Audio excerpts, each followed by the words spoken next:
नमस्ते साथियों, कैसे हैं आप लोग। आशा करता हूं कि आप लोग ठीक तरह से होंगे और अपना अध्ययन ठीक तरह से कर रहे होंगे। भारतीय इतिहास की यात्रा का यह 38वां व्याख्यान है। इसके अंतर्गत हम मुगल काल की शुरुआत करेंगे, साथ ही बाबर के बारे में समझने का प्रयास करेंगे।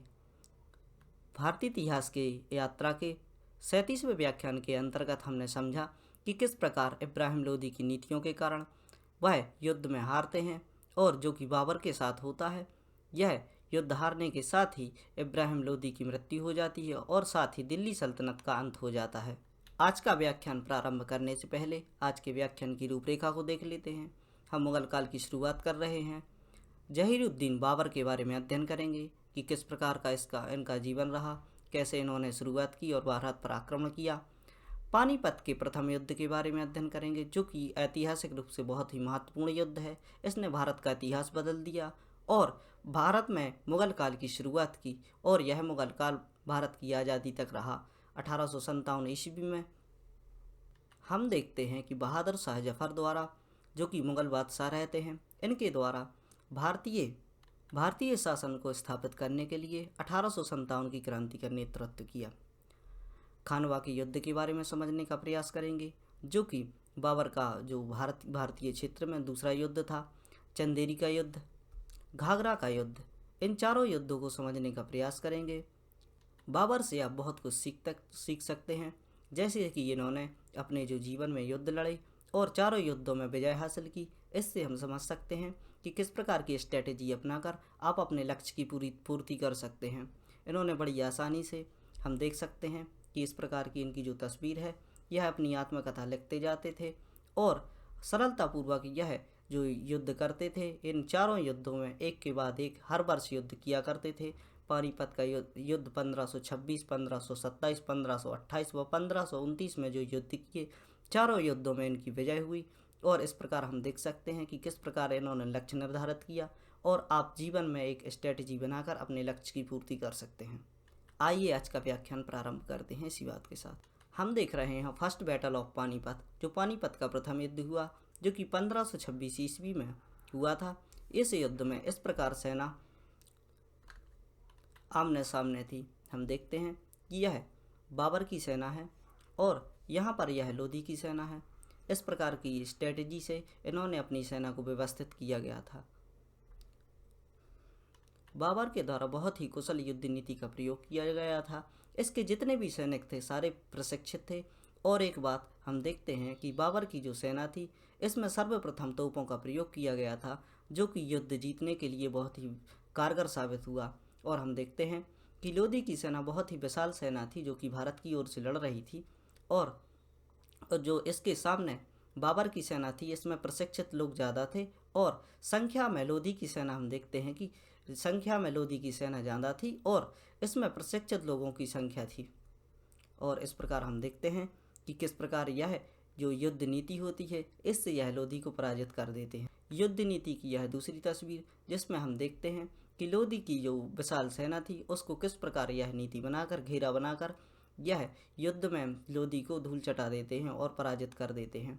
कुछ ही सेना बचती है और उसको भी आसानी से यह हरा देते हैं।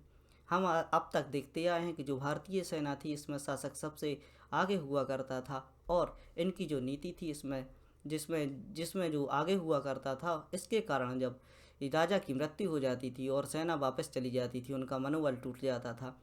जबकि यह नीति उल्टी थी, जो कि बाबर के द्वारा रची गई थी। इस नीति में देखो, जो बादशाह है वह सबसे पीछे होता है और अपनी सेनाओं को सबसे पहले आगे भेजता है और युद्ध लड़ने के बाद स्वयं राजा की गर्दन पर अपनी तलवार रख देता है और इस प्रकार युद्ध में वह विजय हासिल करता है और उसके क्षेत्र पर अधिकार प्राप्त कर लेता है।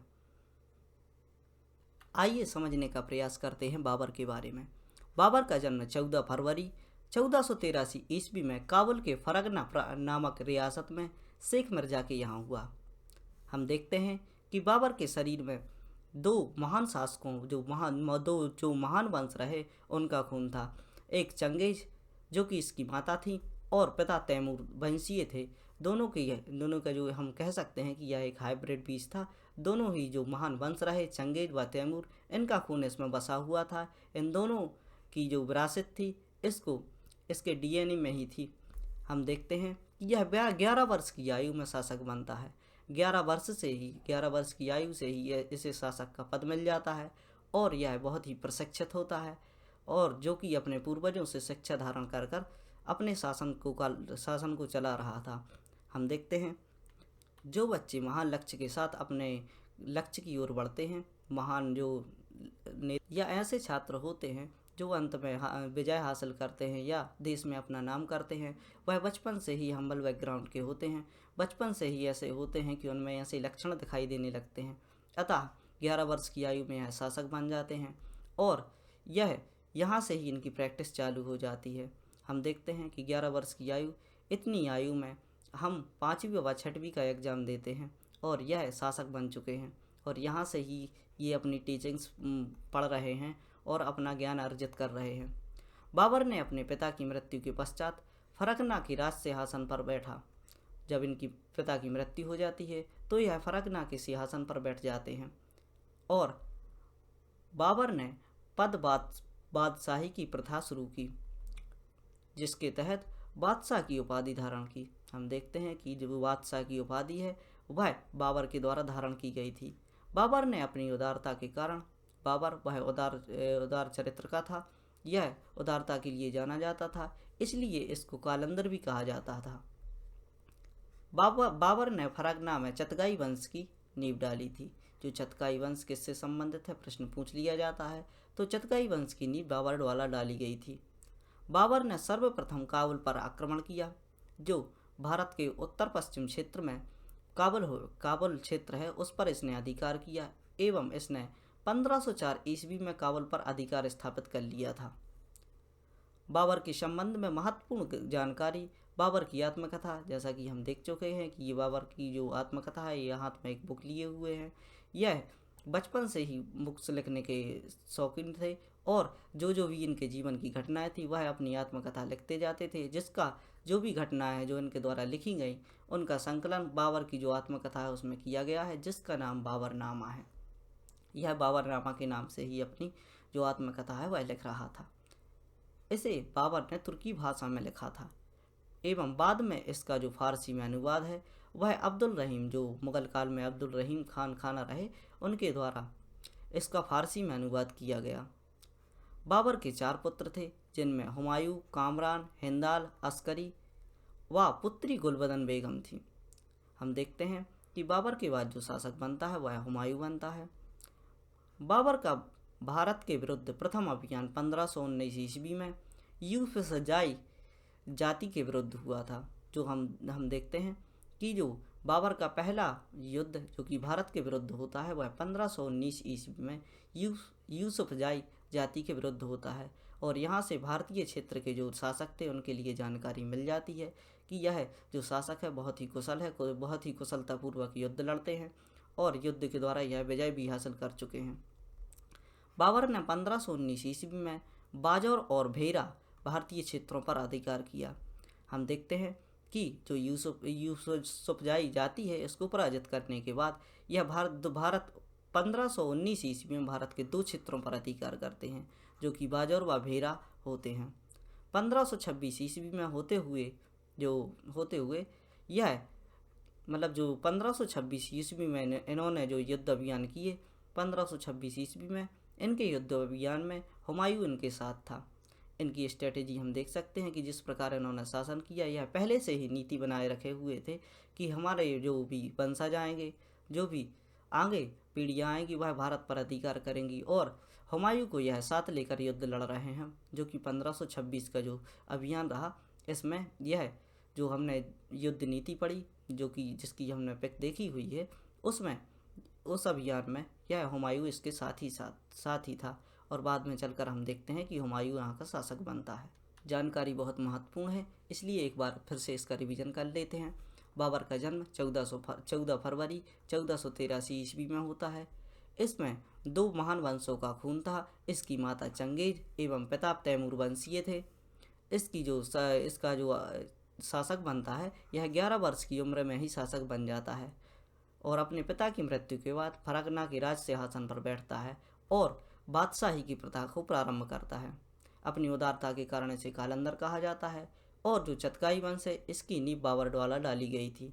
1504 ईस्वी में काबुल क्षेत्र पर अधिकार करता है एवं इसके संबंध में जो महत्वपूर्ण जानकारी है, जो भी इसके बारे में जानकारी हमारे लिए प्राप्त होती है, वह इसकी आत्मकथा जो भी यह डायरी लिखता था उससे हमें प्राप्त होती है, जो कि तुर्की भाषा में है और फारसी में इसका अनुवाद अब्दुल रहीम द्वारा कराया गया था या किया गया था।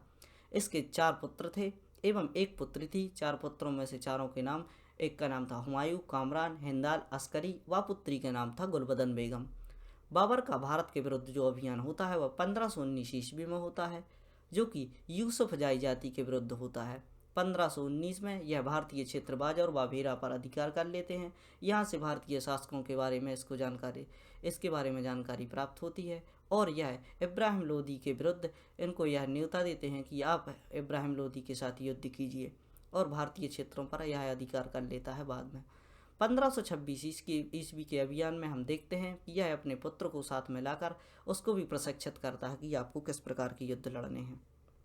इस मैप के माध्यम से आप जान सकते हैं कि किस प्रकार यह काबुल से भारतीय क्षेत्र पर अधिकार करता है। इसने पहले काबुल पर युद्ध किया और 1519 आते आते यह इतने क्षेत्र पर जो भारत का उत्तरी क्षेत्र है इस पर यह अधिकार कर लेता है। इसमें दिल्ली, आगरा और पानीपत का जो क्षेत्र होता है, यहाँ पर जो बैटल हुई थी, फर्स्ट बैटल ऑफ पानीपत यहाँ पर हुई थी, इसके बारे में हम समझ सकते हैं कि इतने क्षेत्र पर यह अधिकार स्थापित कर लेता है। आइए देखते हैं बाबर द्वारा भारत पर जो आक्रमण किए गए उनके बारे में। बाबर ने भारत पर सर्वप्रथम हम देखते हैं कि 1519 ईस्वी में भैरव के किले पर आक्रमण किया, जहां उसका सामना यूसुफजाई जाति से होता है और इस युद्ध में बाबर विजयी होता है एवं भैरव के किले पर अपना अधिकार प्राप्त कर लेता है। हम देखते हैं कि पानीपत के प्रथम युद्ध के बारे में जानते हैं, जो कि बाबर और इब्राहिम लोदी के मध्य हुआ। बाबर और इब्राहिम लोदी के बीच 21 अप्रैल 1526 ईस्वी में हुआ था। युद्ध में जो कि बाबर होता है इसकी विजय होती है एवं इब्राहिम लोदी की मृत्यु हो जाती है। इस युद्ध में पहली बार तोपों का प्रयोग किया गया था, जिसकी हमने पिक देखी थी। उस पिक में देखते हैं कि जो तोपों का प्रयोग है वह सर्वप्रथम बाबर द्वारा भारत में किया गया था।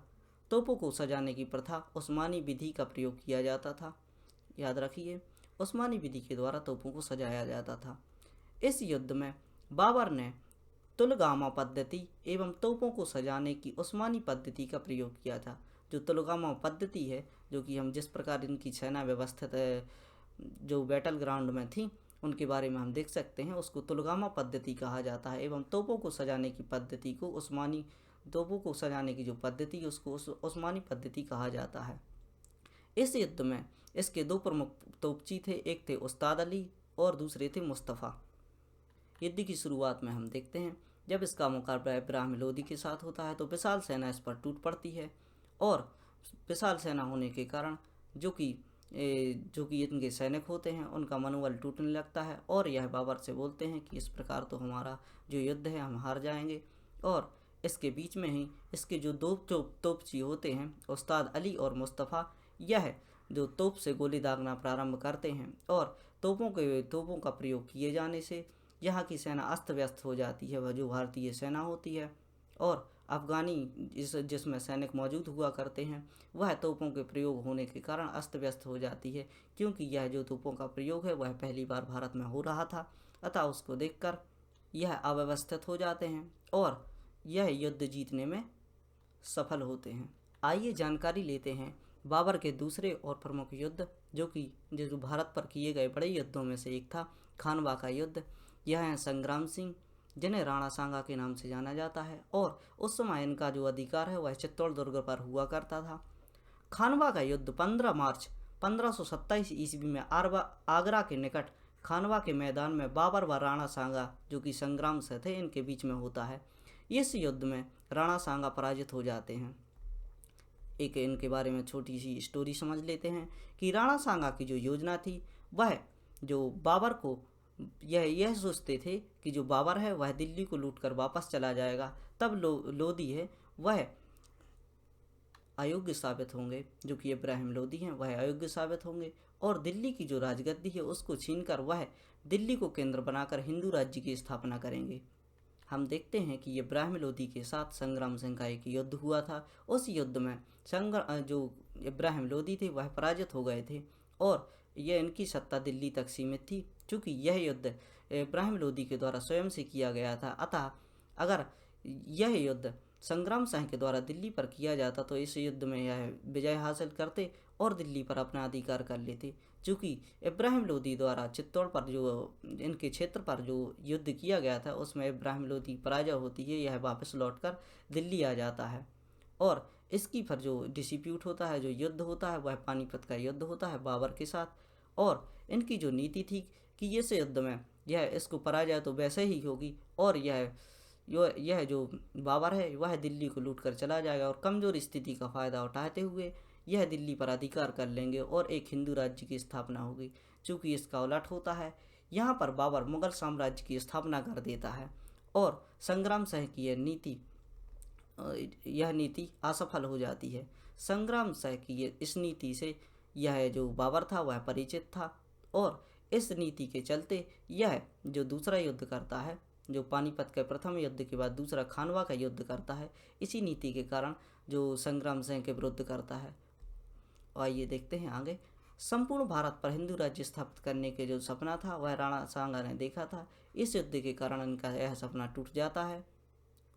खानवा की लड़ाई से दिल्ली व आगरा में बाबर की स्थिति में सुधार हुआ था।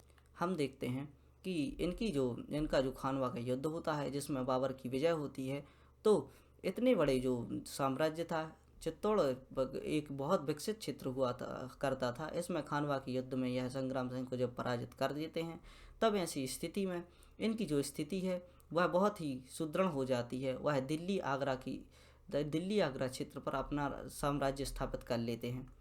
आगरा के पहले बाबर ने आगरा पर जब यह अधिकार करने जा रहे थे, तो इसके पहले बाबर ने ग्वालियर एवं धौलपुर जैसे बड़े किलों की श्रृंखला को जीतकर अपनी स्थिति को सुदृढ़ बनाया था। इस प्रकार हम देख सकते हैं कि किस प्रकार बाबर उत्तर भारत में अपनी सत्ता को स्थापित कर रहे हैं।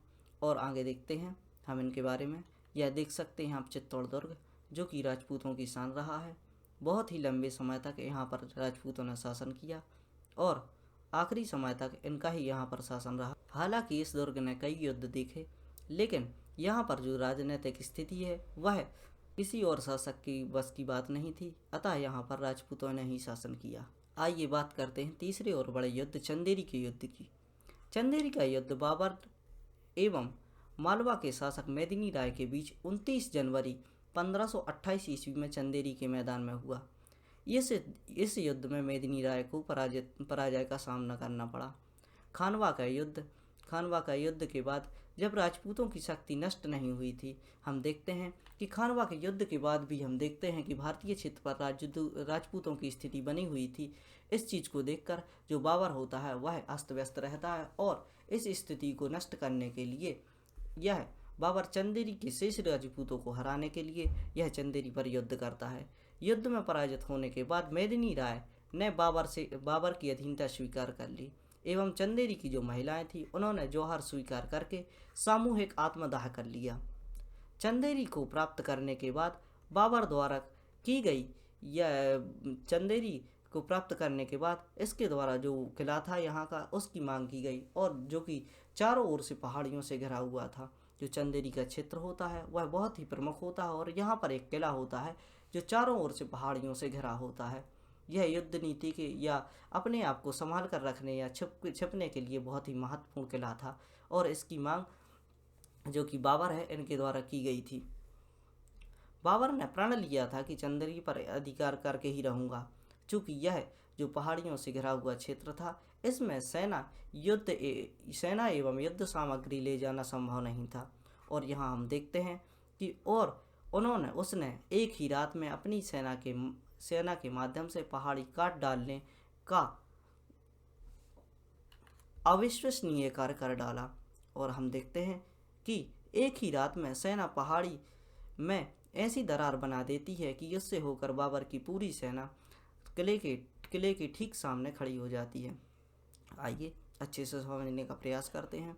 जब बाबर की सेना चंदेरी पर युद्ध करने के लिए जाती है तो ऐसी दुर्गम पहाड़ियों के बीच यह किला बसा हुआ था कि जिस तक पहुंच पाना बहुत ही कठिन था। और हम इनकी जो दृढ़ निश्चय की नीति देखते हैं कि बाबर इस प्रकार की नीति अपनाते हैं कि इस पर जो इनके जो प्रण लिया हुआ था इन्होंने कि हम इस पर युद्ध करके ही रहेंगे, और इस युद्ध नीति के कारण यह शाम को सोचते हैं कि इस पर कैसे विजय हासिल की जाए और यहाँ तक कैसे पहुँचा जाए। इस प्रकार यह देखते हैं कि एक सामने पहाड़ी होती है और यह अपने सैनिकों से बोल देते हैं कि इस पहाड़ी को काट कर ही इस जो भी क्षेत्र है, जो कि चंदेरी का जो किला है, इसको विजित किया जा सकता है। और यह एक ही रात में यह इसमें ऐसी दरार बना देते हैं कि जिससे होकर भारत जो कि बाबर की सेना होती है और साथ में जो भी इसके हाथी घोड़े व जो भी यह सामग्री तोप वगैरह ले जाने का जो सामान है, वह सामान वहां तक पहुंचाने के लिए बहुत ही कठिनाई होती है।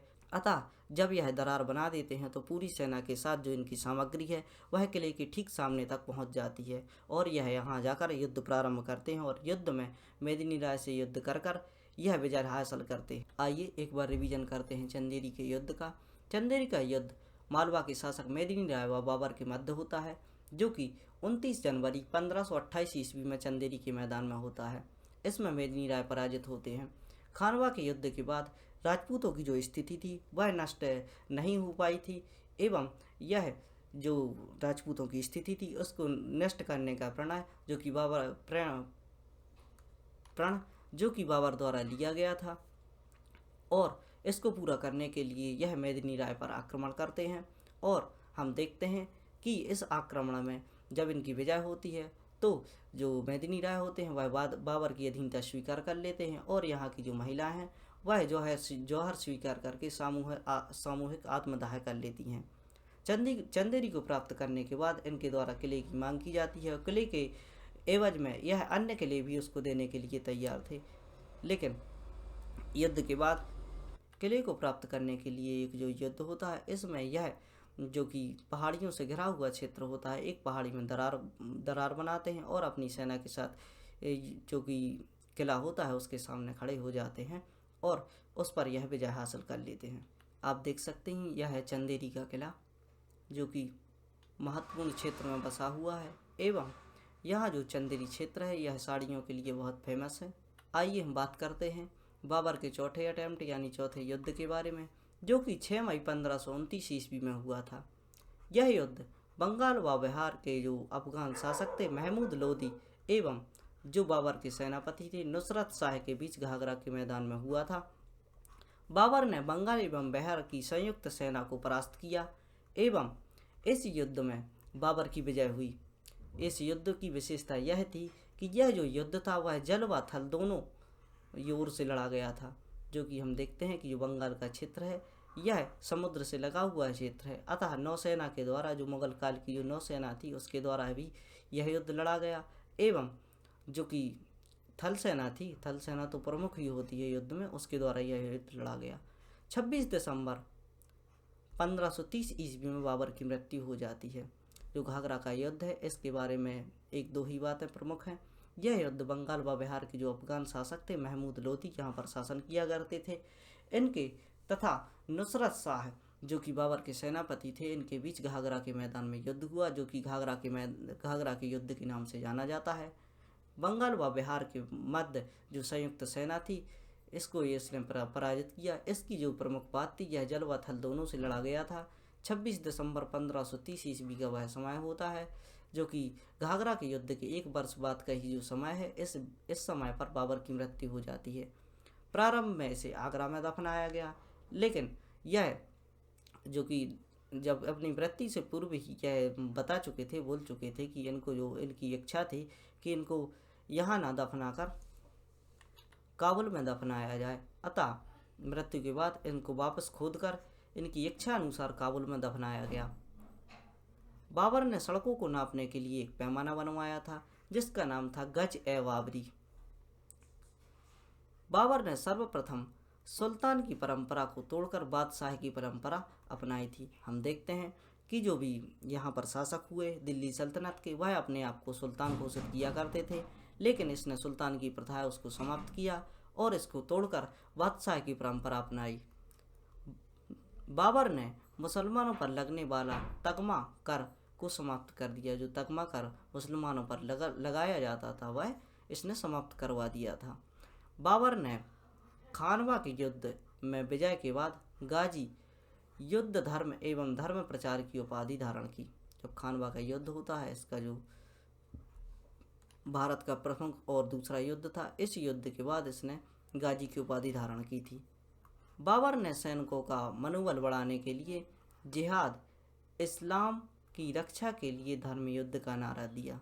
सेना का जब मनोबल बढ़ाना होता है, जो कि मुस्लिम शासक होते हैं, वह इस्लाम की रक्षा का एवं धर्म युद्ध का नारा देते हैं। इसी प्रकार की नीति इनके द्वारा अपनाई गई और युद्ध लड़ने के लिए उन्हें प्रोत्साहित किया गया। आइए घाघरा के युद्ध का एक बार फिर से रिवीजन कर लेते हैं। इसका जो घाघरा का युद्ध था, वह बंगाल व बिहार के अफगान शासक महमूद लोदी व नुसरत शाह के बीच हुआ था। और जो बाबर था, इसने संयुक्त सेना को परास्त किया था, जो कि बंगाल व बिहार दोनों की सेना इसके ऊपर जो युद्ध कर रही थी, उसको इन्होंने परास्त किया था। इस युद्ध की विशेषता यह थी कि जल व थल दोनों में लड़ा गया था। 16 दिसंबर 1530 में इसकी मृत्यु हो जाती है। इसको पहले आगरा में दफनाया जाता है एवं इसकी इच्छा के अनुसार इसको खोद कर पुनः से काबुल में दफनाया जाता है। बाबर ने सड़कों को नापने के लिए पैमाना गज ए बाबरी पैमाना बनवाया था। बाबर ने सर्वप्रथम जो कि सुल्तान की प्रथा थी उसको समाप्त कर बादशाह की परंपरा अपनाई थी। बादशाह का जो प्रथा थी वह इसके जो जन्म से ही वहाँ से चली आ रही थी। इसने बादशाह की शुरुआत की थी, बादशाह पद की शुरुआत की थी। बाबर ने मुसलमानों पर लगने वाला कर तगमा कर समाप्त करवा दिया था एवं जो गाजी की उपाधि है, इसने खानवा के युद्ध के समय पर धारण की थी। बाबर के जो सैनिक है, यह अपने सैनिकों का मनोबल बढ़ाने के लिए इस्लाम की रक्षा एवं धर्म युद्ध का नारा दिया करता था। बाबर के जो युद्ध रहे, उनको एक ट्रिक के माध्यम से भी आप याद रख सकते हैं। 1526 में इसने जो पानीपत का युद्ध किया, 1527 में इसने खानवा का युद्ध किया, 1528 में जो कि चंदेरी का युद्ध किया, और हम देख सकते हैं कि 1529 में यह घाघरा का युद्ध करते हैं। हम देख सकते हैं कि बाबर जब भारत आए तो सबसे पहले इन्होंने पानी पिया, फिर खाना खाया, फिर पानी पीने और खाना खाने के बाद यह चंदेरी घूमने जाते हैं। चंदेरी में साड़ियाँ खरीदते हैं एवं उन्हीं साड़ियों का जो घाघरा बनाकर यह 29 में यह वापस चले जाते हैं और 30 में इनकी मृत्यु हो जाती है। 1530 ईस्वी में इनकी मृत्यु हो जाती है। इस प्रकार की एक फनी ट्रिक बनाकर आप इसको याद रख सकते हैं। आशा करता हूँ कि मेरे द्वारा किए हुए ये छोटे छोटे से प्रयास आपको समझ आ रहे होंगे, और अगर आपने ये सब लेक्चर देखे हैं तो मेरी यह उम्मीद है कि आपको इतिहास के बारे में एक विकसित समझ है वह विकसित हो चुकी होगी। जैसा कि मैं हर बार बोलता हूँ कि आप इन लेक्चर्स को ऐसे बच्चों तक पहुँचाने का प्रयास कीजिए जो कि बड़ी बड़ी संस्थानों की कोचिंग इंस्टीट्यूट की फ़ीस भरने में असक्षम हैं। उन तक यह लेक्चर्स पहुँचाइए जो कि बिल्कुल फ्री हैं और एक विस्तृत ज्ञान आपको कराया जा रहा है। आप देख सकते हैं कि यूट्यूब की दुनिया में ऐसा कंटेंट आपको नहीं मिलेगा जो कि विस्तृत रूप से इस प्रकार की जानकारी दे सके। इसके साथ ही आज का व्याख्यान का अंत करते हैं। खुश रहिए, पढ़ते रहिए। जय हिंद।